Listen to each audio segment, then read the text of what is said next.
بلوچی زبان کے مشہور ادیب اور شاعر مبارک کاظی انتقال کر گئے۔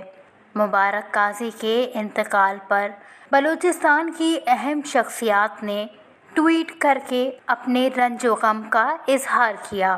نگراں وزیر اعلیٰ بلوچستان میر علی مردان ڈومکی نے بلوچی ادب کے نامور شاعر قاضی مبارک کی رحلت پر گہرے رنج و غم اور افسوس کا اظہار کیا ہے۔ اپنے ایک ٹویٹ میں نگراں وزیر اعلیٰ نے کہا کہ قاضی مبارک بلوچی ادب کے عظیم شاعر ہونے کے ساتھ ساتھ ایک اچھے انسان تھے، جن کی ادبی خدمات کو ہمیشہ یاد رکھا جائے گا۔ میر علی مردان ڈومکی نے مرحوم کے درجات کی بلندی اور پسماندگان کے لیے صبر جمیل کی دعا کی ہے۔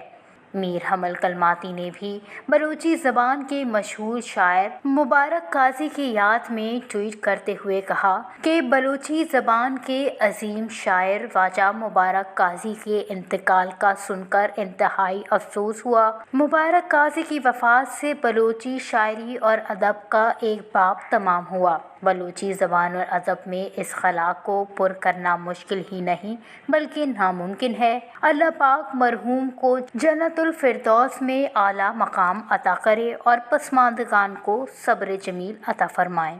ڈاکٹر عبد المالک نے بھی مبارک کاظی کے انتقال پر اظہار افسوس کرتے ہوئے کہا ہے کہ میں اپنے دوست قاضی کے انتقال پر سوگوار ہوں۔ ان کی روح کو لفظوں کی شاندار فنکاری سے میز کیا گیا، ایسی شاعری جو بہت سے لوگوں کے دلوں کو چھو گئی۔ ان کی سیاسی سرگرمی کی وجہ سے ان کا راستہ بلوچ کاز کے لیے مشکلات اور قربانیوں سے بھرا ہوا تھا۔ ان کی شراکت بے پناہ ہے۔